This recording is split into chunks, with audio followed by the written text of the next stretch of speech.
The sun was sinking slow over the dry, rolling hills, spilling a molten gold across the land and turning every blade of brittle grass into a thread of fire.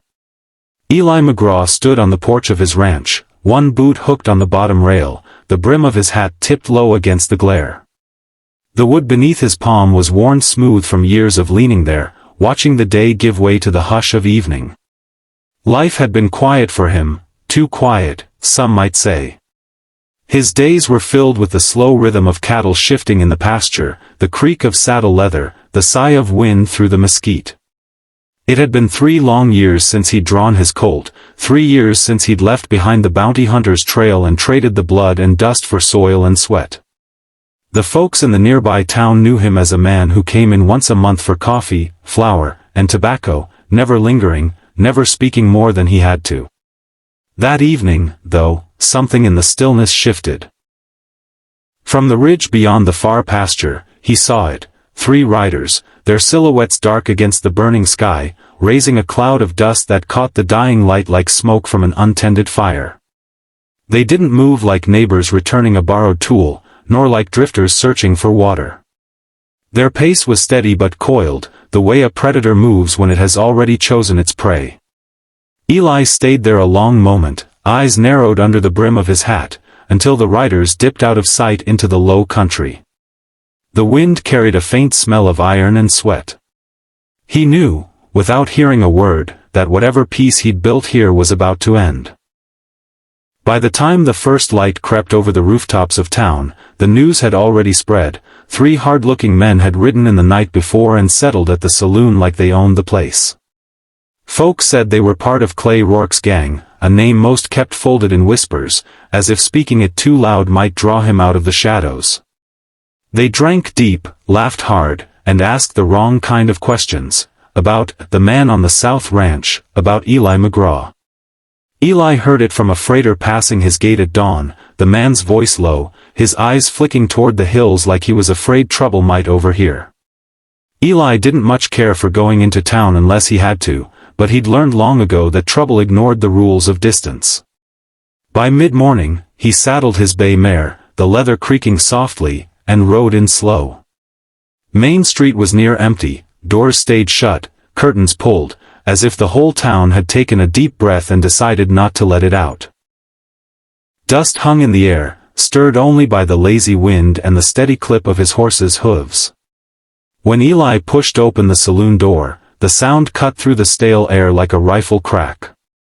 3 men looked up from their corner table, and in that still second, the room felt smaller.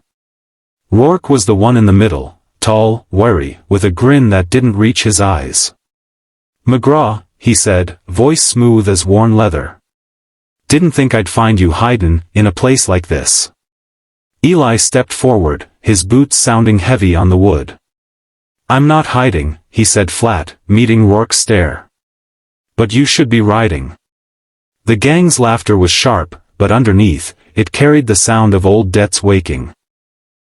The saloon's stale air felt heavier after that exchange, like the walls themselves were holding their breath. Eli didn't turn away, and neither did Rourke. The man's eyes were the same as Eli remembered from Abilene, cold, sharp, and restless, the kind that never stopped looking for an angle. "You cost me a lot back then," Rourke said, leaning forward so the lamplight cut across the scar on his jaw. "Money, men, pride. I aim to collect." Eli's voice stayed even. "That business ended years ago." But Rourke only smiled, a slow, mean curve. "Not for me." The words carried weight, and the 3 men rose from the table as if the conversation had already been decided.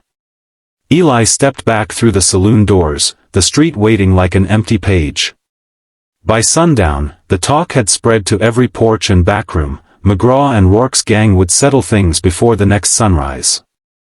The sheriff stopped Eli outside the general store, his brow furrowed deep.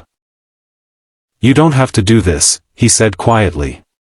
"I'll get some men together." Eli shook his head. "It's not their fight." The rest of the day passed in a strange, brittle silence.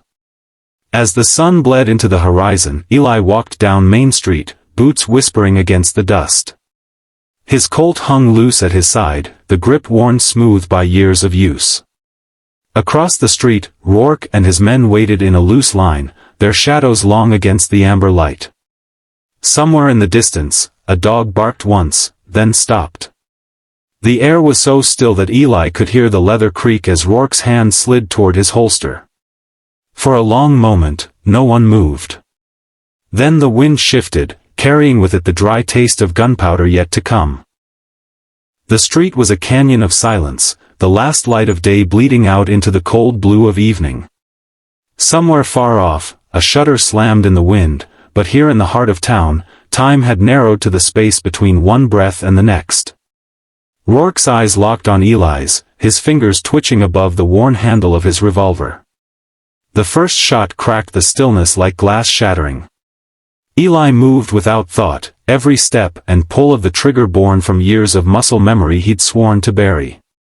The world shrank to muzzle flashes, the snap of lead, the smell of cordite burning sharp in his lungs.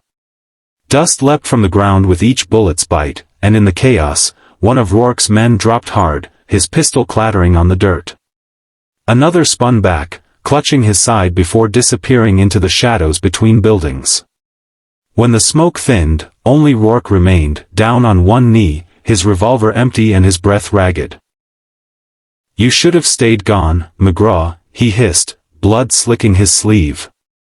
Eli didn't answer, just watched as the man stumbled to his feet and limped toward the edge of town, vanishing into the night like a bad memory that refused to die. The street slowly came back to life, doors creaked open, whispers stirred, but Eli holstered his Colt and turned away before anyone could speak. He rode back to the ranch under a moon that was just starting to rise, its pale light spilling over the hills like silver dust. The cattle were still grazing, the wind still moved through the mesquite, and the porch waited just as he'd left it. Trouble had come and gone, leaving only the quiet, and the quiet, Eli knew, was the most dangerous thing of all.